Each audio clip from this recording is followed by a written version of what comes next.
President. 6:50 top stories here. A Rochester police officer is recovering after a head-on crash involving a patrol car last night. This happened on Joseph Avenue reportedly around 4:30 yesterday afternoon, and police say that the officer had his lights and siren on while responding to a call when a wrong-way driver pulled right in front of him. The officer had to be taken to the hospital for minor injuries. The other driver, meanwhile, a 51-year-old woman, went to the hospital as a precaution. Investigators do say that drugs and alcohol don't seem to be a factor here, but the woman is expected to be ticketed. After that initial collision, the RPD cruiser hit the Avenue Black Box Theater. As we can see, the building was damaged both inside and out, so they are going to need some repairs. Today, we will finally learn the outcome of the investigation into a deadly stabbing in Victor going back into August 2023. The state troopers that morning got a call about two men fighting on Cunningham Drive at a property. On scene, they found 26-year-old Adam Record dead and another man injured. Investigators previously in the first update said Record went to the home of Jacob Chittenden and started to attack him without warning as the man got out of a car. The news conference on that case is scheduled at 10 a.m. The reaction we're getting from local law enforcement to the push from the governor's office to increase efforts overall in New York to fight organized retail crime.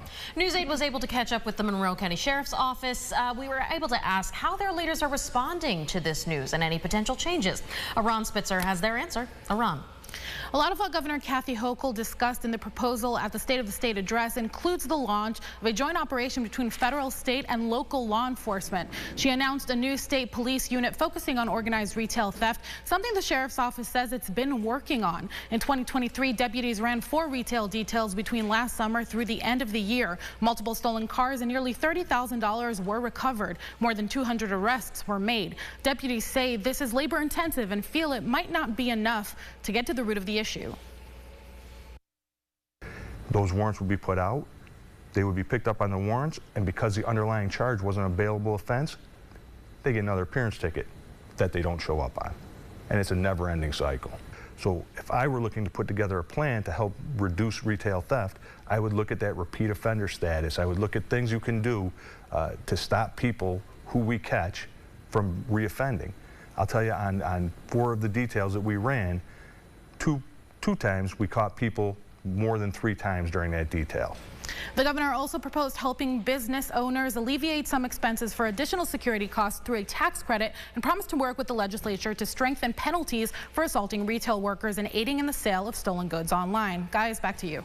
Aron, thank you. We've got the latest on that on our website. Sunrise traffic here, 652. That issue in Greece, Lake Ontario State Parkway, and 390 northbound has since been cleared. Elsewhere around the Metro Expressway is all good. We will be here to check that morning commute for Thursday again at about 7:25. The 2024-2025 FAFSA application is officially live for you students and your families to apply. The student aid website says the application has changed somewhat, so even if you're familiar and you've done it before, expect there will be differences. The website says the form is now available for shorter periods of time, able to help monitor site performance and maybe give users a better experience overall. Now, here in the city, the Rochester Education Foundation partnered with RCSD, hosting their annual FAFSA Fest, providing support to families while they fill out the application and also ensure that they're doing so correctly. Legendary college football coach Nick Saban is calling it a career. The 72-year-old has been coaching the Alabama Crimson Tide since 2007, won 6 national championships during his run there, widely considered one of the best coaches of all time in any sport. Saban's Crimson Tide had a record of 206 wins, 29 losses. He coached more draft picks that win the first round in the NFL than he had losses there at Bama. Let's take you inside the huddle for the NFL. This year's season has been nothing short of a roller coaster ride for Bills and Bills Mafia.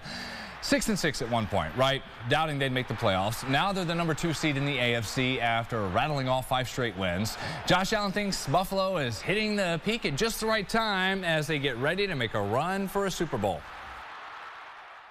We're very fortunate to be playing another game. There's a lot of teams that aren't in the playoffs. A lot of guys that are, not practicing today. So this is a very inspired group right now. We just love that we're able to come in here and do what we love to do. We are your home for the Bills all week and weekend long. Starting tonight, a special 1-hour edition of Buffalo Kickoff Live. That's at 7 Sunday morning, where we always are, 11:30 with Thad and the team, getting you ready for kickoff. They're heading into noon hour, and then the Bills wild card matchup will finally be here at home against the Steelers. You'll see it right here on News 8. Kickoff at 1 o'clock, and after that, about 4:30 or so, Buffalo post-game live with interviews from the team, coaches, and analysis after what is hopefully a win for the Bills. All here on News 8, your home for Buffalo. Well, we've certainly got a lot for you to watch. You'll want to be in front of your TV with us, but if you don't want to, maybe get off the couch.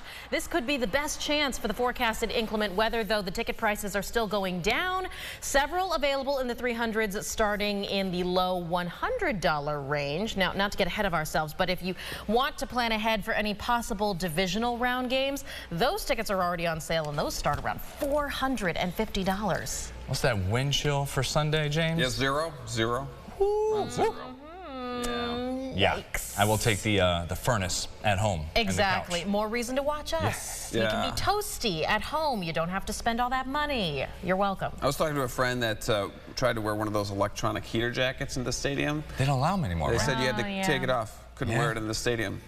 Imagine that. Show up with a nice warm jacket. That's it. And they say, sorry. Sorry. Turn Let you around. bring an umbrella. Like, I know that it's bad for other viewers, but come on. Mid-30s this afternoon. Scattered snow showers going to be around for today.